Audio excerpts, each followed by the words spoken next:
She's not welcome here, my stepmother Evelyn screamed, her voice echoing off the vaulted ceilings of the banquet hall before 43 guests, right as Master Sergeant Marcus Vance stood up, adjusting his dress blues with a cold, terrifying precision that turned the room into an Arctic vault.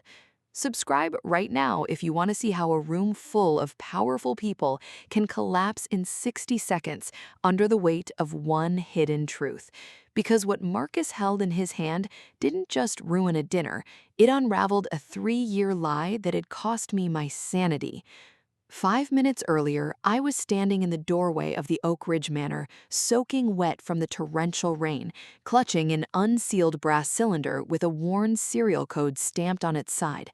My knuckles were white, my heart hammering against my ribs, not from the cold, but because the man sitting at the head of the table, my father, Arthur, was staring at me like a ghost he'd paid to keep buried. Evelyn hadn't even let me take off my coat before she struck, stepping over the threshold, her diamond rings catching the chandelier light like shards of glass. She didn't look angry, she looked terrified, though she disguised it behind a wall of pure venom, her fingers twitching near the hem of her silk skirt, where a small silver key hung from a hidden ribbon.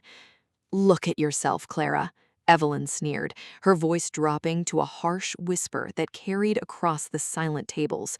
"Show up uninvited to your father's banquet gala, looking like a vagrant, trying to drag your disgraced name back into this family?"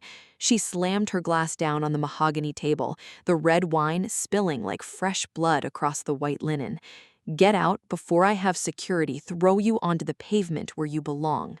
I didn't step back. My military boot pressed firmly into the hand-woven rug, leaving a dark, muddy smear.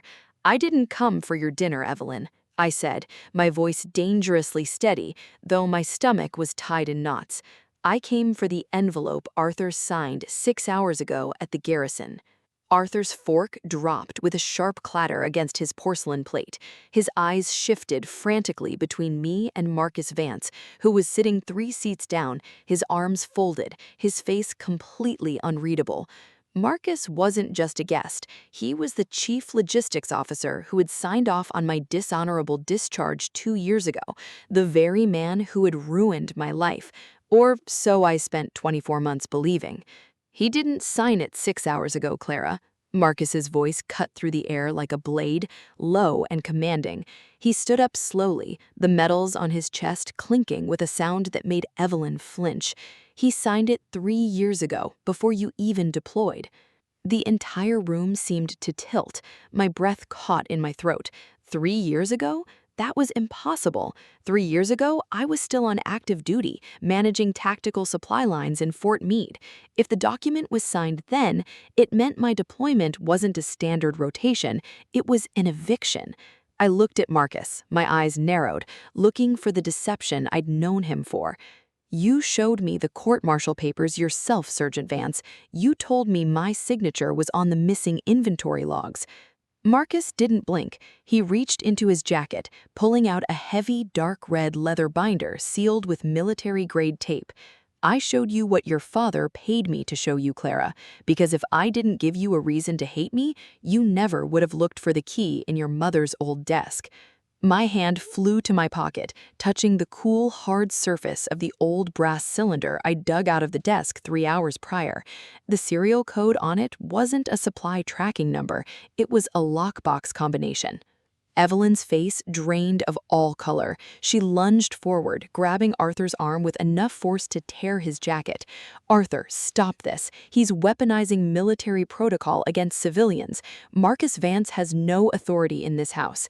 "This isn't a house, Evelyn," Marcus replied coldly, sliding the red binder across the long table until it struck Arthur's glass of water, tipping it over. My father didn't reach for his binder. He reached for his phone, his thumb flying across the screen in a desperate attempt to send a text.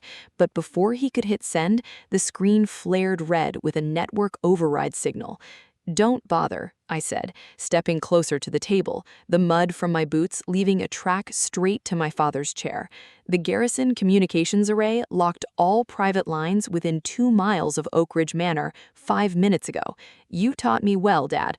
Always secure the perimeter before you begin the interrogation. Interrogation? Arthur scoffed, though a drop of sweat rolled down his temple, tracing the deep line near his ear. You think you're conducting an operation, Clara? You're a disgraced former lieutenant with a record of insubordination. Then why does Marcus Vance have my original service record in that binder? And why did he call me an hour ago using my mother's old encrypted call sign? The 43 guests were frozen, forks suspended in midair, wine glasses halfway to their lips. The silence was so dense you could hear the rain beating against the stained glass windows. Marcus leaned over the table, pressing both hands onto the mahogany. Because 2 years ago, Clara, when the 40 tons of tactical gear went missing from the warehouse, it wasn't stolen, it was liquidated, and the wire transfers didn't go to an offshore account in Panama. They went to the foundation registered under the name of Evelyn Oak Ridge. Evelyn let out a high-pitched, mocking laugh. That's absurd. The Oak Ridge Foundation donates millions to military veterans. Check the public tax filings. We did. We checked the filings you submitted to the IRS, and then we checked the secondary ledger stored inside the brass cylinder Clara is holding right now. My blood ran cold. I looked down at the brass cylinder in my hand. I hadn't opened it. I didn't know how. I had found it hidden beneath the false bottom of my mother's writing desk after an anonymous text tipped me off, a text that came from an unlisted military line. I thought Marcus was the enemy who framed me to cover his own corruption. But as I looked at the sergeant now, his jaw set, his eyes burning with a fierce, quiet loyalty, I realized the terrifying truth. Marcus hadn't framed me to destroy me. He had framed me to get me out of the line of fire. You, I whispered, the words tasting like ash. You gave me a bad conduct discharge to force me back to the States? If you had stayed in combat, Clara, the accident your father arranged for your unit wouldn't have had any survivors, just like your mother's car crash 8 years ago. A collective gasp echoed across the room. Arthur slammed his fists onto the table, standing so violently his chair flipped backward. That is slander. My wife died of a brake failure during a snowstorm. The police report was signed by the chief of police. The same chief of police who currently sits on the board of Evelyn's foundation? I asked, my voice rising as the final piece of the puzzle snapped into place. I remembered that night 8 years ago. I was 16. I remembered my father standing in the hospital hallway, not crying but checking his watch. I remembered Evelyn, then just his business consultant, stepping out of the executive lounge with a dry cup of coffee, offering me a blanket that smelled faintly of expensive lavender perfume, the exact same perfume that was suffocating the room right now. You didn't marry him because you loved him, Evelyn, I said, stepping directly in front of her. The table was the only thing separating us. You married him because my mother owned 60% of the family estate, and her will stated that her share passed directly to me upon my 25th birthday. Which was yesterday, Marcus added, pulling a timer from his pocket and placing it on the table. The red digits were counting down from 2 minutes. What is that? Arthur whispered, his voice cracking, the facade of the wealthy, respected patriarch finally shattering into tiny pieces. Marcus, what did you bring into my house? It's not a bomb, Arthur, Marcus said, his voice terrifyingly calm. When that clock hits 0, every document stored in the federal vault regarding your corporate shell accounts will be broadcast to the Department of Justice, the CID, and every news outlet from here to Washington. Evelyn's composure broke completely. She lunged across the table, reaching for the brass cylinder in my hand. Her manicured nails scraped against my skin, but I didn't flinch. I caught her wrist, twisting it just enough to break her grip, using the simple tactical disarm Marcus had taught me when I was a rookie cadet. "Give it to me, you ungrateful little bitch!" Evelyn shrieked, her voice completely stripped of her southern polish. You don't even know what's in there. You think your mother was a saint? She's the one who authorized the transfers first." I froze. The room seemed to stop spinning. "What did you say?" Evelyn smiled, a cruel, triumphant twist of her lips, even as I held her wrist tight. "You think your father is the mastermind? Look at him. He's a coward. He didn't have the guts to do anything. It was your mother, Clara. She found out about his deaths and she set up the offshore accounts herself to save this family from bankruptcy. I didn't kill her. I helped her disappear." The air left my lungs. My grip on her wrist loosened. Disappear? Arthur fell back against the wall, his chest heaving, his face pale as chalk. "Evelyn, shut up. Shut up right now." "Why should I?" Evelyn spat, tearing her hand away from mine and smoothing down her jacket. "The timer is at 40 seconds. If we're going down, I'm not taking the fall for a dead woman's scheme. Your mother isn't in that grave at St. Jude's, Clara. That grave is full of sandbags and concrete." I looked at Marcus. For the first time tonight, the Master Sergeant's unbreakable calm cracked. His eyes widened slightly, his gaze darting from Evelyn to the red binder on the table.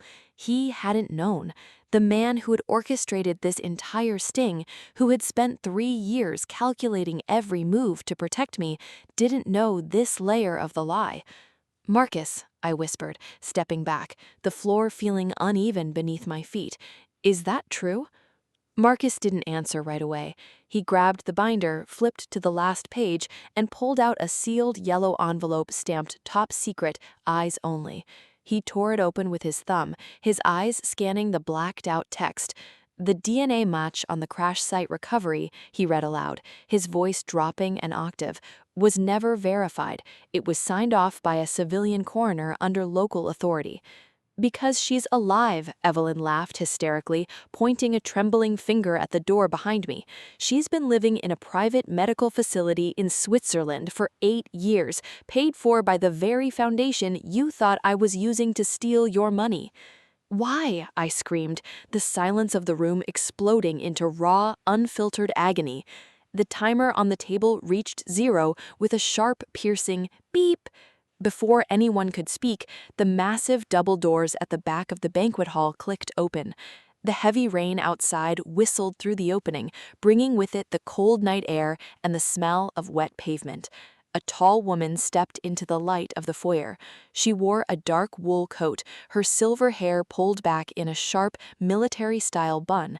She carried a cane in her right hand, but she walked with the absolute authority of a commanding officer. It was my mother. The 43 guests erupted into hushed, terrified whispers. Arthur sank to his knees, his hands covering his face as he began to sob uncontrollably. My mother didn't look at Arthur. She didn't look at Evelyn. She walked straight past the tables, her cane clicking rhythmically against the marble floor. Click, step, click, step. She stopped 3 feet from where I stood, her blue eyes, the exact same shade as mine, locking onto my face. "You survived," she said, her voice dry, devoid of warmth, yet laced with a terrifying, ironclad pride. "You left me," I whispered, tears finally breaking through my tactical discipline, spilling down my cheeks. "You let me believe you were dead. You let them ruin my career. You let Marcus destroy my life." "Marcus didn't destroy your life, Clara," my mother said softly, reaching out a leather-gloved hand to touch the brass cylinder still locked in my fingers. "Marcus was following my orders." I backed away as if I'd been burned. "What?" Marcus stepped back as well, his eyes fixed on my mother. "Ma'am, you told me the objective was to extract Clara from the battalion before the tribunal uncovered the missing assets." "That was phase 1, Sergeant," my mother said coldly, taking the brass cylinder from my paralyzed hand. She twisted the base 3 times until a small mechanical click echoed in the quiet hall. She pulled out a microdrive and held it up for the room to see. Phase 2 was waiting until Clara was strong enough, angry enough, and disciplined enough to force this confrontation herself. "You used me?" I choked out, the betrayal crashing over me not from my father, not from Evelyn, but from the woman whose memory I had cherished for 8 long years. You turned my entire life into a tactical trial. I built you into a survivor, my mother corrected, her voice unyielding. Your father was weak. He was going to sell our family's clearance codes to a foreign intelligence syndicate to clear his gambling debts. I couldn't stop him from the inside without endangering your life, so I faked my death, went underground, and built the evidence file from the shadows. But I needed someone on the inside with unassailable military credentials to bring the case to the federal prosecutor. I needed an officer who had no ties to the original corruption. She looked at me, her gaze softening just a fraction. I needed you, Clara, but if you knew I was alive, your heart would have betrayed you. You would have looked for me. You would have made mistakes. You had to believe you were fighting for justice for a dead mother, because anger is the only emotion that keeps a soldier focused when everything else falls apart. That's not leadership, Marcus said, his hand slowly descending to the holster under his dress coat, his voice dropping into a register of pure tactical threat. That's emotional warfare against your own blood, General Vance. General. The word hung in the air like poison. General Vance? I repeated, looking between Marcus and my mother. The last name matched, the military bearing matched. She's my elder sister, Clara, Marcus said, his eyes never leaving my mother's face. And until 30 seconds ago, I believed I was helping her protect her innocent daughter from a corrupt stepfather. I didn't know I was helping her execute an illegal, unratified Black Ops investigation using her own child. Evelyn threw her head back and laughed, a shrill, unhinged sound. You see what kind of monster she is? We didn't frame you, Clara. Your mother framed you. She fed the fake tracking numbers to the logistics office. She dropped the hint to Marcus. She wrote the dishonorable discharge order herself, using her old command override. My world didn't just break, it atomized. The heroes were villains. The villains were victims of a larger game. The man who ruined me was trying to save me, under the orders of the woman who abandoned me. My mother didn't deny it. She stood tall, her coat draped over her shoulders like a battle cape. It was the only way to ensure the federal court wouldn't throw out the evidence on procedural grounds. A daughter pursuing justice for her disgraced career creates an unbreakable trail of legal discovery. The DOJ couldn't ignore it. You sacrificed my dignity, my honor, my uniform. I took a step toward her, my fists trembling at my sides, every ounce of military discipline I possessed fighting against the rage boiling in my veins. For a legal loophole?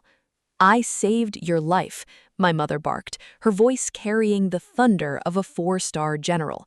If you stayed in that unit, you would have been executed for treason when your father's syndicate cleared the warehouse. I took your uniform so you could keep your breathing. No, I said, my voice dropping to a whisper that cut through her authority like a razor. You took my uniform because you thought you owned my life. I turned to Marcus. Sergeant, the timer reached 0. Where did the automated signal go? Marcus pulled out his military compad, looking at the glowing blue screen.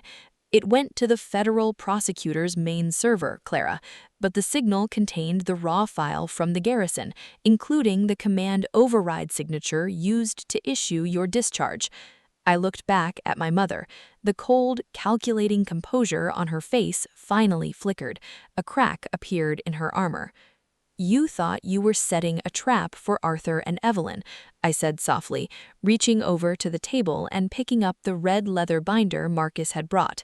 But you forgot one thing, General. You taught me how to read a tactical map when I was 12 years old. You taught me that every operation has a primary target and a secondary objective. I opened the binder, pulled out the carbon copy of the logistics manifest from 3 years ago, and held it up to the chandelier light. You signed this manifest using your old active duty authorization code, I continued, pointing to the faded blue ink at the bottom of the page. Except active duty generals aren't legally allowed to sign domestic supply transfers without a presidential signature, which means the moment this binder goes public, you didn't just expose Dad's shell company, you exposed your own illegal black budget operation. My mother's breath hitched. Clara, don't do this. I am not your bait, I said, my voice rising with an absolute, unshakable power that made the entire room hold its breath. I turned my back on her, walking past Arthur, who was still weeping on the floor, past Evelyn, who was frozen in terror, and stood right in front of Master Sergeant Marcus Vance. "Sergeant," I said, handing out my hand, "hand me your radio." Marcus didn't hesitate for a single second. He unclipped his hands-free unit from his collar and placed it in my palm. He looked at me not as a disgraced officer, not as a victim, but as his superior in moral clarity. I clicked the transmitter button. The sharp static of an open military frequency filled the banquet hall. "This is former Lieutenant Clara Vance. I am reporting a massive breach of federal logistics protocols, corporate embezzlement, and unauthorized intelligence operations at Oak Ridge Manor. Suspects present: Arthur Vance, Evelyn Oakridge, and retired General Eleanor Vance. Send federal marshals and CID officers immediately." I let go of the button. The static cut off, leaving a deafening silence behind. My mother stood frozen, her hand tightly gripping her cane, staring at me as if she were seeing a complete stranger for the first time ever. "You just ruined our family name forever," she whispered, her voice trembling with the first real emotion she had shown all night, pure, unadulterated failure. "No, General," I said, buttoning my rain-soaked coat and turning toward the open oak doors leading out into the storm. "You ruined the family name 8 years ago when you decided people were just pieces on your chessboard. I just cleared the board."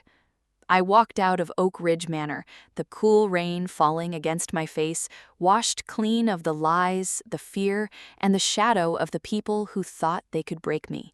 Behind me, the distant sirens began to wail, cutting through the night, bringing a brutal, beautiful, and absolute justice that no one in that room could ever manipulate again.